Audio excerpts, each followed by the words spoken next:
"Do you want to have dinner with us?" a little girl asked the lonely CEO, sitting alone on Christmas Eve. It was Christmas Eve and the city was alive, with lights, laughter, and the distant echo of carolers. But for Liam Bennett, nothing felt like celebration. He sat alone on a park bench, dressed in his tailored wool coat, meticulously polished shoes, and the unmistakable air of authority that came with being a young CEO. But his posture betrayed an emptiness that no luxury could fill. Around him, people hurried by with shopping bags and hot cocoa, their breath visible in the crisp winter air. He had declined his family's lavish holiday party months ago, opting instead for solitude, already weary of the hollow pleasantries and forced social niceties that had always accompanied wealth. He only wanted silence, a break from expectations, and yet his solitude felt like punishment. He closed his eyes and listened to the world carry on without him, convinced that this year, like so many before, would pass without meaning. Then, through the swirl of snowflakes, he heard soft feet approaching, tiny against the pavement. He opened his eyes to find a little girl standing before him, about 3 years old, with tousled golden curls peeking from a worn red coat, and bright blue eyes that seemed too full of hope for this world. She clutched a small paper bag, slightly crumpled, like a treasure. He opened his mouth to speak before she did. "Sir, do you want to have Christmas Eve dinner with me and my mommy?" she asked, her voice so clear and earnest that it cut through Liam's numbness like a bell. Her question was disarming in its innocence, presenting a genuine offer where he expected none. He blinked, startled. Before he could answer, she reached out and took his hand, tugging gently, yet with surprising strength. It happened so quickly that he didn't have time to refuse. Which part of him let her pull him to his feet, like a child dragging a guest home for Christmas dinner? He did not know. He found himself standing, the cold biting at his cheeks, his suit trousers brushing fresh snow, yet he felt warmer than he had in months. They walked down the bustling avenue together, her little coat brushing against his leg, her hand tucked into his. Pedestrians glanced at the pair, an incongruous tableau of wealth and innocence. Some smiled, others whispered, but as they passed the glow of holiday store windows and manicured trees, Liam's world shifted. He realized that this small act, a child offering company to a lonely man, felt more like a gift than any he had ever received. They turned onto a side street, the kind lined with small apartment buildings and warm yellow lights and curtained windows. It looked nothing like the grand mansions Liam was used to, but somehow it felt more like home in that moment than anything else ever had. He glanced down to say something, to remind the girl she was a stranger with a stranger, but she simply smiled up at him and squeezed his hand again, as if confirming the adventure they were on. Time slowed. The city's noise faded behind them. The snow-covered street seemed silent except for their footsteps. The little girl stopped in front of a modest building, whose brick facade was decorated with a single wreath and a string of twinkling lights. She jumped forward. "Right here, sir. This is where we live." The door opened before she could knock, and a woman with weary blue eyes and golden hair in a loose braid stood framed by soft light, holding a small suitcase of groceries. She looked at Liam for a heartbeat, surprise, caution, gratitude, all in an instant. "Emma," the girl said proudly, "this is the man who's coming to eat Christmas dinner with us." Emma looked at Liam and said nothing at first, but her eyes softened and she stepped aside. "Come in," she said quietly, and held the door open for him. Liam hesitated, then followed, closing the door behind. Inside, the apartment smelled of roast chicken and warm bread. A small table was set with mismatched dishes, and a single candle flickered in the center. The low light cast cozy shadows across walls adorned with Sophie's crayon drawings. The little girl ran to the table, climbed into a chair, and patted the seat across from her, looking up at Liam with serious eyes. His breath caught. He sank into the chair, hands resting on his knees, unsure what to say, but aware he could not look away. Emma moved quietly, placing a plate of chicken and vegetables in front of him, then seated herself beside her daughter. For a long moment, none of them spoke. Then the little girl said softly, "Merry Christmas, sir." Emma offered a gentle smile, a real one, not the practiced politeness he was used to. Liam found himself saying Merry Christmas, his voice husky from emotion he had buried. They ate slowly, the three of them sharing food and warmth and presents. Outside, the snow continued to fall. Inside, around that small candlelit table, Liam understood for the first time that Christmas was not about grand parties or the expectations of a wealthy family. It was about connection, about being seen, and about belonging. In that moment, his world, once vast and empty, felt full again. The apartment was small, the kind of place most people walked past without noticing.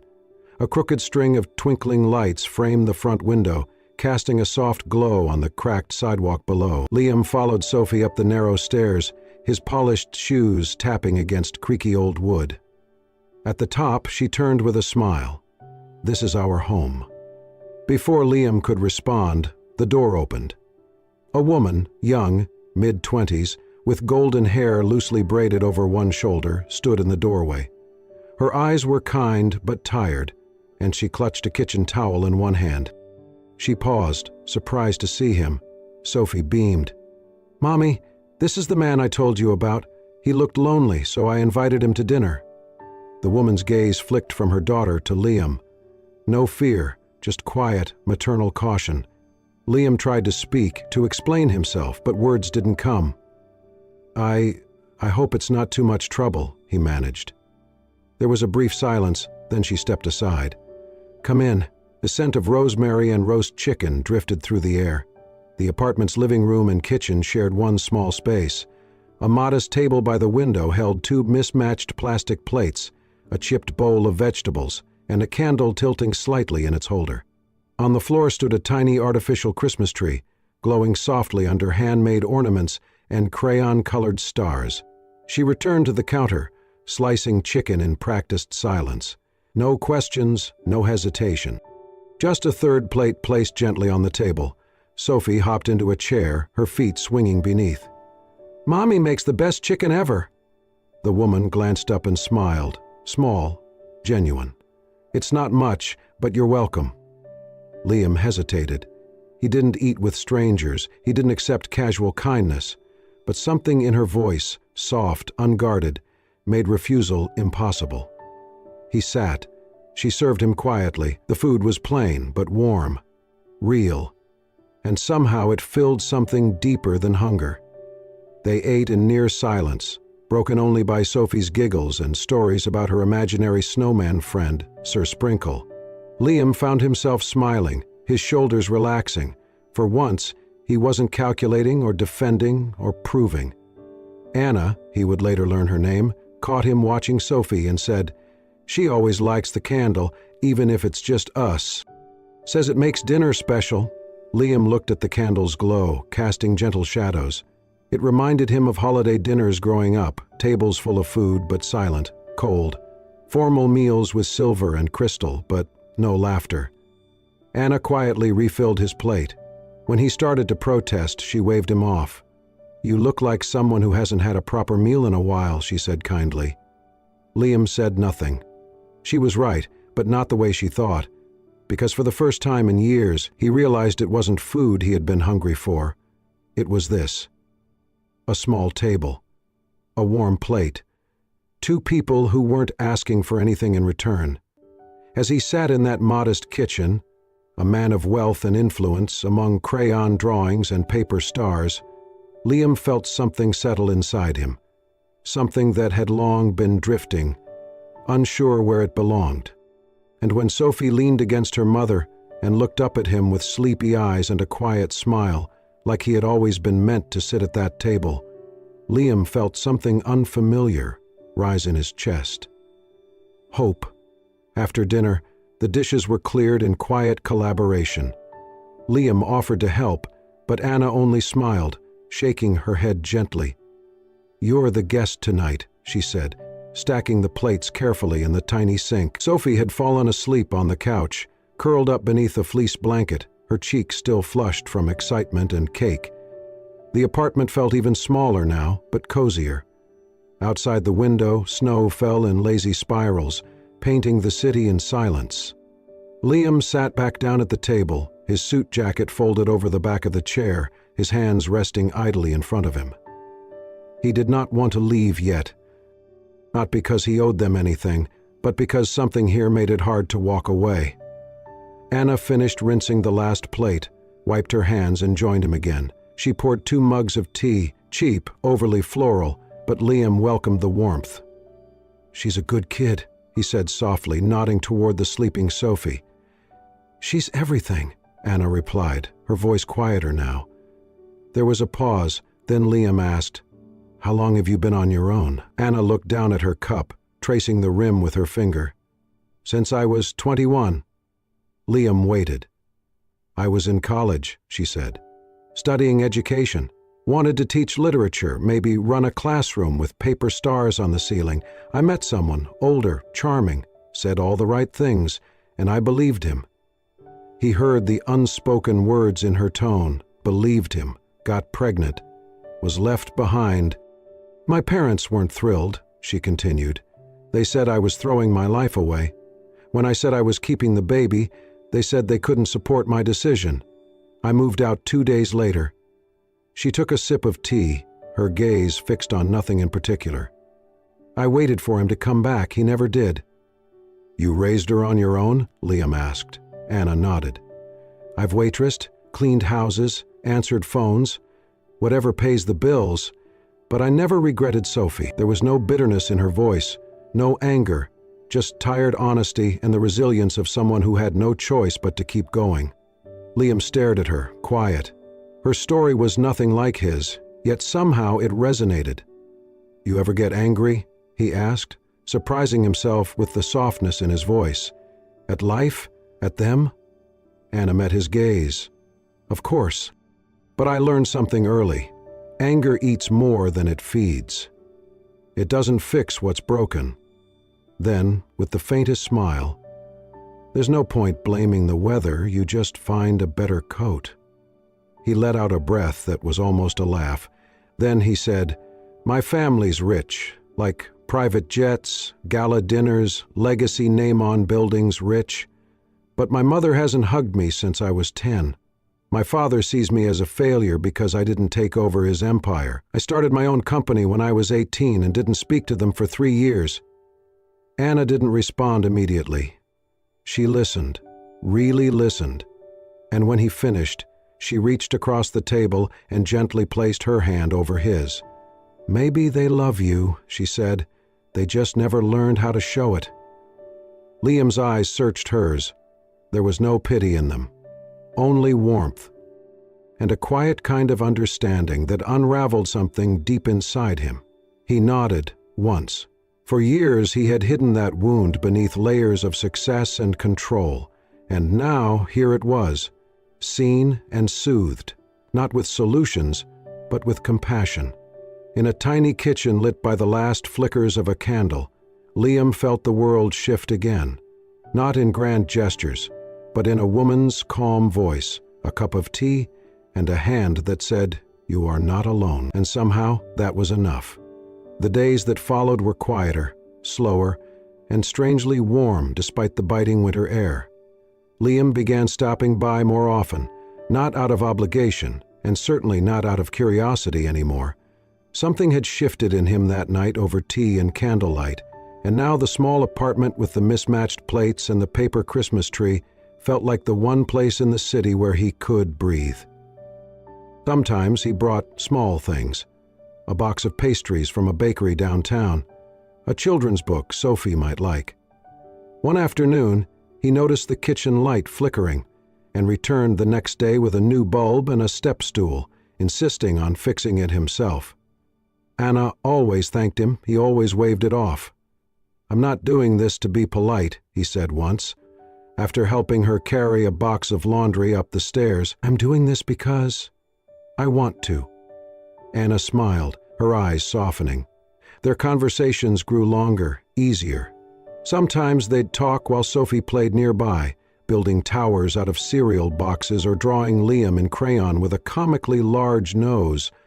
Other times, Liam would help Sophie with her puzzles while Anna prepared dinner, and the three of them would eat together like it had always been that way. One late afternoon, snow began to fall heavily. Liam called to say he would stop by, just to bring a few things he thought Sophie might like. He arrived at their door with a small paper bag and a familiar glint in his eyes. Anna opened the door, surprised. "You're going to catch a cold walking around in this weather," Liam smiled. "Worth it." He stepped inside, pulled something carefully wrapped in tissue paper from the bag, and handed it to her. "What's this?" she asked, unwrapping the soft fabric slowly. It was a scarf, a cream-colored knit with delicate stitching. Thick, warm, elegant, and clearly hand-chosen. She froze. "This looks like—" She trailed off. Liam nodded. "You mentioned it once, when you were folding clothes. Said you lost one just like it on the subway a few years ago. You looked sad for a second, then laughed and said it was silly to miss a scarf." Anna stared at the scarf, then at him. Her throat tightened. "You remembered that?" He didn't look away. "I don't remember much these days. Most people talk and I forget what they said 2 minutes later. But I remembered that." He stepped closer, his voice softer now. "You're the first person I've wanted to remember." Anna blinked quickly, her hands tightening slightly around the scarf. She opened her mouth to say something, but no words came. She only nodded, slowly, like trying to keep everything inside from spilling out. It was not a grand declaration, not a dramatic scene, just a man standing in a small hallway offering something quietly precious, a scarf, a memory, a message unspoken but deeply heard. After that, the rhythm of their little triangle became more natural. Liam would visit after work, sometimes with food, sometimes just to read with Sophie. Once he showed up with ingredients and insisted on cooking. His pasta sauce was mediocre at best, but Sophie clapped like he was a magician. Anna sat at the table, watching him fumble in the kitchen with an expression halfway between amusement and something much softer. She never said she was falling for him. He never said it either. But it was in the way she looked up every time the door opened, already expecting him. The way he lingered longer each visit, never in a rush to return to his high-rise. The way Sophie called him "our Liam" when talking to her stuffed animals. And then there was the scarf, folded neatly beside the door, worn every time she left the house. A small detail, a silent signal. They were becoming something, together, not through grand gestures or sweeping romance, but through small, quiet choices. The scarf, the fixed light bulb, the extra plate at the table. Love in its truest form was arriving gently and staying. 3 days had passed since Christmas, but the season still lingered. Some apartment windows still glowed with lights, and a few storefronts hadn't yet swapped their displays for New Year's banners. In a modest apartment on the 4th floor, the little plastic tree continued to blink in the corner, stubbornly holding on to what was left of the holiday. That evening, after a quiet dinner, Sophie fell asleep on the couch beside her mother, her arms curled around a stuffed snowman. Anna and Liam remained at the kitchen table, a candle flickering between them, its light casting long shadows on the chipped wood. Anna traced the rim of her mug in silence. Then, almost to herself, she said, "Christmas never really felt like it was mine." Liam looked up, listening. "When I was a kid, we didn't have much. No tree, just a string of half-lit lights taped to the window. My mom would cut out a picture of a Christmas tree from a magazine and tape it to the wall. One year we wrapped tinsel around a broom and called it our Christmas stick." She gave a small laugh. "I tried to believe it was enough." She looked over at Sophie, sleeping, her voice quieter. "After I got pregnant, I spent her first Christmas alone, just the two of us, in a rented room with no heat. I held her all night, trying to hum carols and pretend it was magical. I didn't have money for a single gift." Liam's chest tightened. "I've done what I can," she said. Each year I make it a little better. I found that little tree at a thrift store. It's missing a leg, so I tape it to the wall. Sophie doesn't know. To her, it's enough." She paused. "But I know what's missing." Liam glanced toward the plastic tree blinking faithfully in the corner.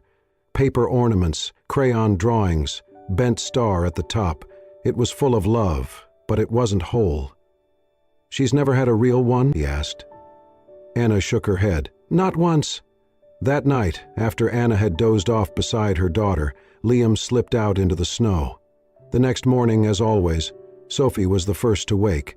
She padded toward the door, eager to see if any more snow had fallen. And then, her delighted scream. "Mommy! Come quick! Mommy!" Anna rushed out, startled, only to freeze at the door. There, just outside, stood a small pine tree, fresh, dusted with snow, its branches wrapped in white lights and dotted with silver bells. A red scarf had been tied around its base, like a blanket. At the top, a handmade gold paper star leaned slightly to the side. Underneath were 3 neatly wrapped gifts in brown paper, tied with red string. Sophie danced in circles. "He came! Mommy, Santa really came!" Anna crouched down, her eyes filling as she reached for a small envelope taped to one of the boxes. In familiar handwriting, it read, "For Sophie, from your Secret Santa." She didn't need to ask. She already knew. She looked down the hallway, half expecting Liam to be standing there with that casual, quiet smile. But there was only silence, the scent of pine, and the soft chime of bells swaying in the morning breeze.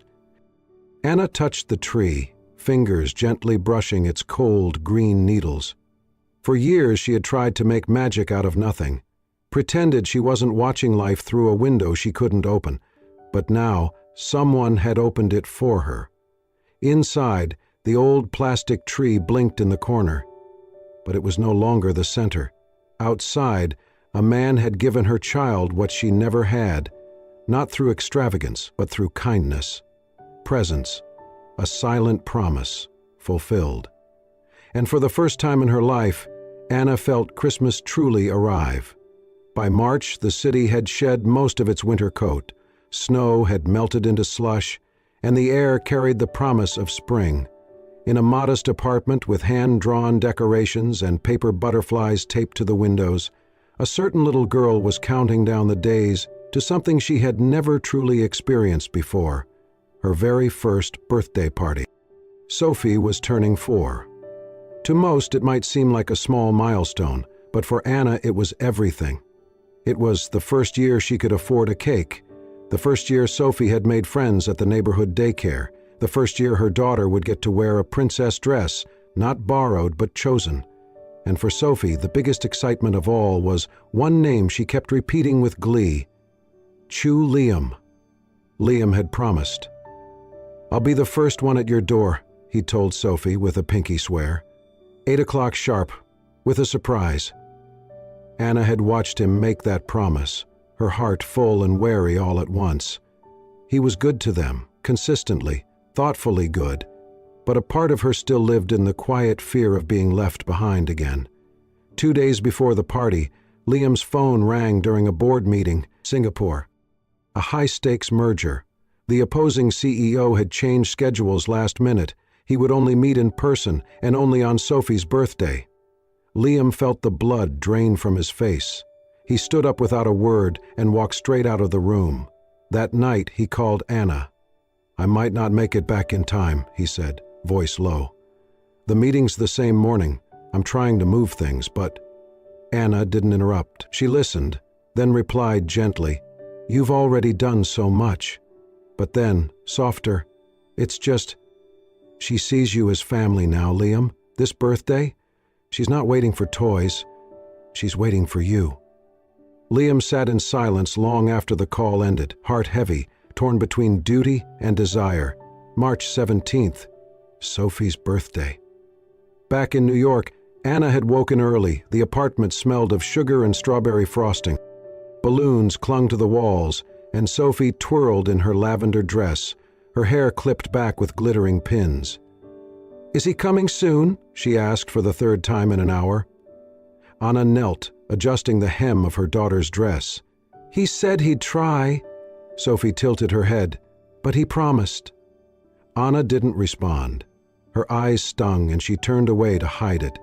Meanwhile, across the world, Liam sat alone in a luxury hotel suite in Singapore. He had finished the meeting earlier than expected. Everything had gone well, the deal was secured, and yet he didn't feel anything close to satisfaction. On the table in front of him sat a small velvet box. Inside, a delicate silver bracelet engraved with tiny cursive letters, "Sophie and Mommy, my home forever." He stared at it for a long moment, then walked to the window. The city stretched beneath him, glowing with possibility, but all he could think about was a 4-year-old girl in a lavender dress waiting by the door. His chest tightened. "What am I doing here?" he murmured, "when everything I want is somewhere else?" Without hesitation, he picked up his phone, canceled his remaining meetings, and called his assistant. "Rebook my flight," he said. "I'm going home." Hours later, the apartment was buzzing with kids and noise. Paper crowns and frosting-smeared cheeks filled the room. Anna kept glancing at the clock, her smile beginning to fade. It was nearly evening when the doorbell finally rang. Anna opened it to find Liam standing there, wind-blown, out of breath, and holding the velvet box in his hand.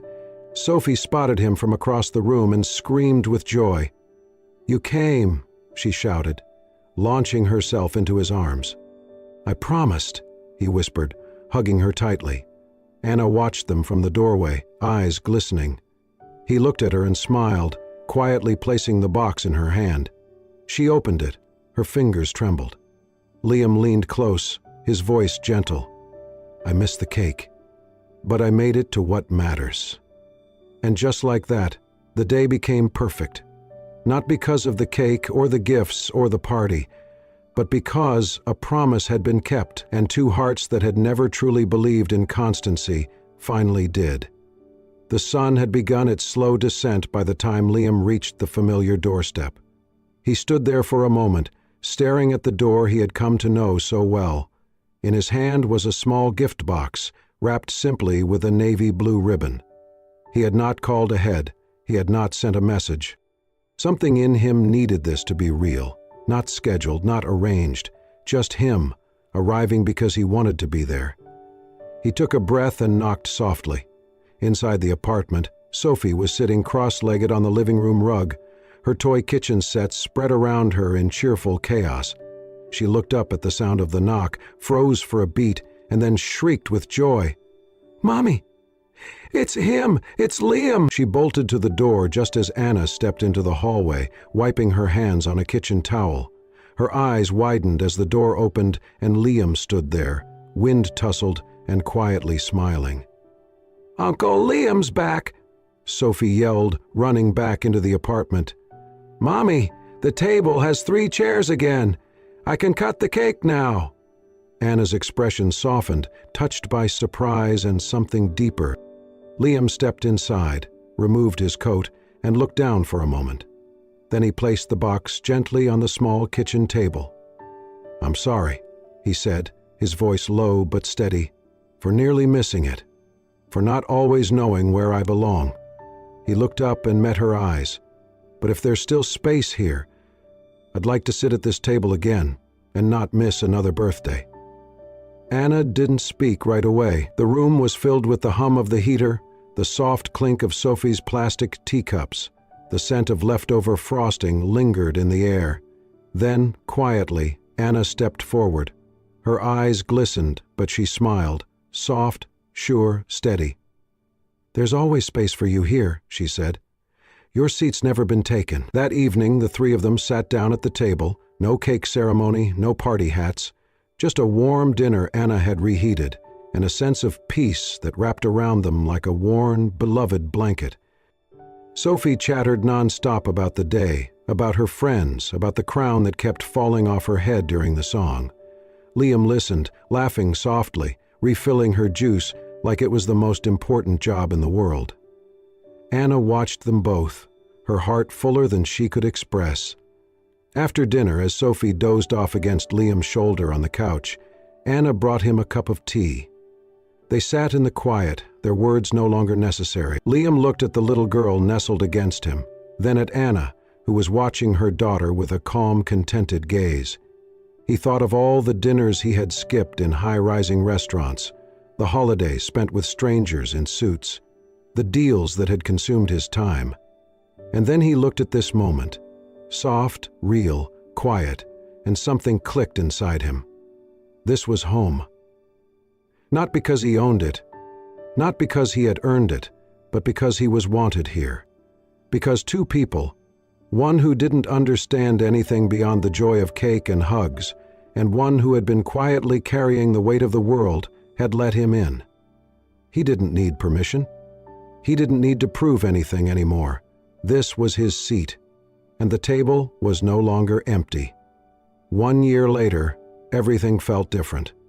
Not because Liam Bennett had stepped back from the boardroom, or because his company had broken records, not because Anna had begun teaching music part-time at the local community center, not even because Sophie now ran through their rooms like a living spark. It was because they were together. After months of shared meals, bedtime stories, quiet walks, and noisy pancake mornings, Liam, Anna, and Sophie moved in together. Not into a penthouse, but into a cozy sunlit apartment with creaky floors and windows that let in golden afternoon light. In the corner stood a tall Christmas tree, decorated in gold and white, with crooked paper stars made by Sophie dangling near the bottom. Liam often stood before it with coffee in hand, Sophie perched on his hip as she added yet another handmade ornament. He had never loved a tree more. Days before Christmas Eve, Liam did something unexpected. He invited Anna and Sophie to dinner with his parents, the first invitation in over a decade. Anna looked unsure. "Are you sure about this?" "I want them to meet the people who made me whole," he said. They went.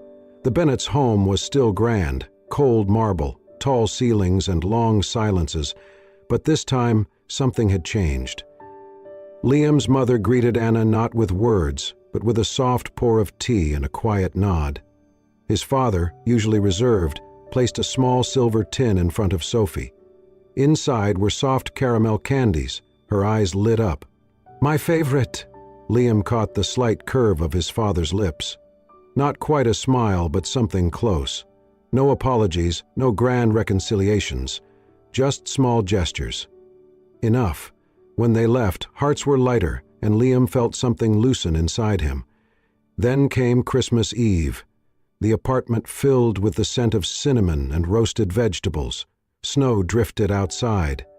Inside, lights twinkled, laughter echoed, and the world felt full. They invited neighbors, single moms, quiet retirees, the widower next door who always fed the birds. It was not lavish, but it was warm and alive. Sophie wore a glittery green dress, cheeks rosy, darting between guests like a star on the move. Liam watched Anna from across the room, her red dress, her easy smile, the way she moved like she belonged in joy. He reached into his pocket, touching the velvet box tucked inside. Later, when the music softened and the laughter faded to murmurs, Liam stood and took Anna's hand. He led her to the middle of the room, beneath the tree. Sophie followed, but stopped, sensing something different. Liam turned, then knelt, not to perform, but to honor. Anna gasped, her hand flying to her mouth. He opened the box, one diamond, simple and elegant. But it was not the ring that moved her. It was what he said. "I used to think Christmas was about grand parties," he whispered. "But then you let me in. You fed me at your tiny table. You made me laugh again. You gave me the one thing I thought I'd never have, a seat beside you." He looked at Sophie, now bouncing in place. "You didn't know it, but you were writing the song I didn't know my life needed." He stood, took both their hands. "With you, I found home." Sophie squealed, "Say yes, Mommy! Say yes!" Tears filled Anna's eyes. She nodded, smiling through them. "Yes," she whispered. The room erupted in soft applause. Liam kissed Anna's forehead, then held her hand on one side, Sophie's on the other. Under the lights of the tree, the three of them stood, a small family, full of grace and joy. Outside, snow began to fall again, and inside, Liam finally understood what it meant to belong. Sometimes, a simple invitation, a tiny hand, or a seat at a small dinner table is all it takes to change a life forever. Liam walked into that Christmas Eve alone, but he walked out with something far greater than success or wealth. He found love, belonging, and a home in the hearts of two people who had nothing to offer, but everything that truly mattered. At Soul Stirring Stories, we believe that the quietest moments often carry the loudest truths, that kindness heals, and that love, when given freely, always finds its way home. If this story touched your heart, we invite you to subscribe, like, and share this video. And don't forget to tap the bell icon so you never miss another story that stirs the soul. Thank you for being here. And remember, sometimes the most beautiful families begin not with blood, but with an open heart and an empty chair.